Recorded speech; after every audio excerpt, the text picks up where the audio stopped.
thing add a row, if you added a candlestick, and similarly, if I deleted one or more candlestick, you would see the rows associated with those candlesticks disappear.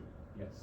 So stuff's only removed from the binding list, but not from the original list then? Yeah, if you were doing this, if instead of binding to a binding list, you had bound directly to the list, you don't get that kind of feedback. Meaning, if I connect to a list, I will show the data from the list. If I delete a row or more, that's not reflected in the list. The list is not going to change. Okay. Now, the way you can see this is the following. Because this binding list is connected both to the data grid view and the chart, here's what happens. If I were to take, and I can show you the code running, if I were to, let's say, remove 2 rows, it would go back to the binding list and remove those 2 candlesticks, okay? But this binding list is also connected to the chart.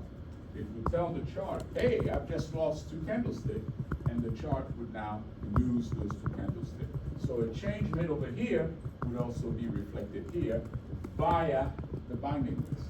Now, if you think about that, you can think of it in very general term.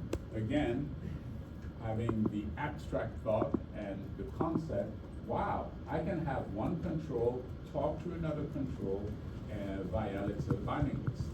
Okay? And you could do the same thing with things like, for instance, you might want to have in your, and I think some student has done that. They decided to go look at this a bit more, and they added, because there's ways to do that. Okay, they added to the chart the scroll bar option, so that now you can actually scroll through the entire chart.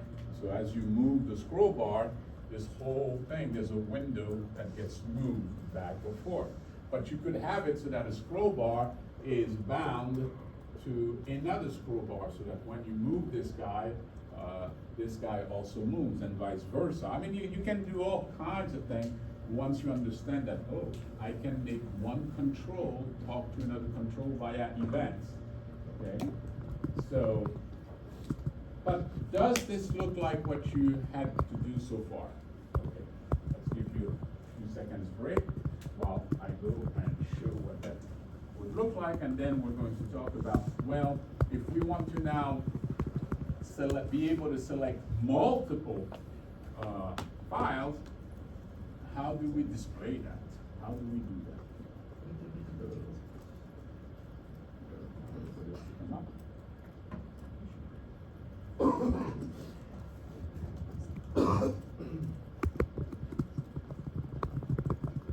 So how did project 1 go?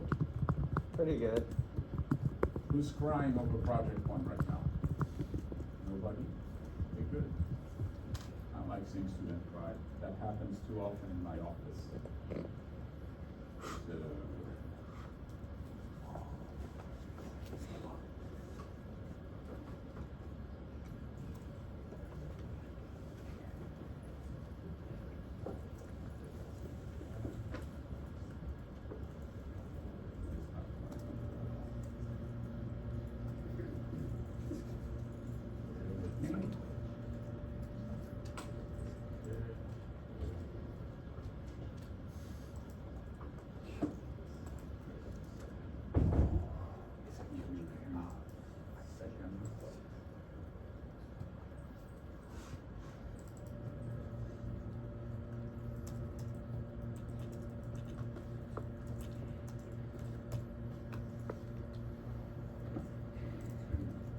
see what's going on here. So,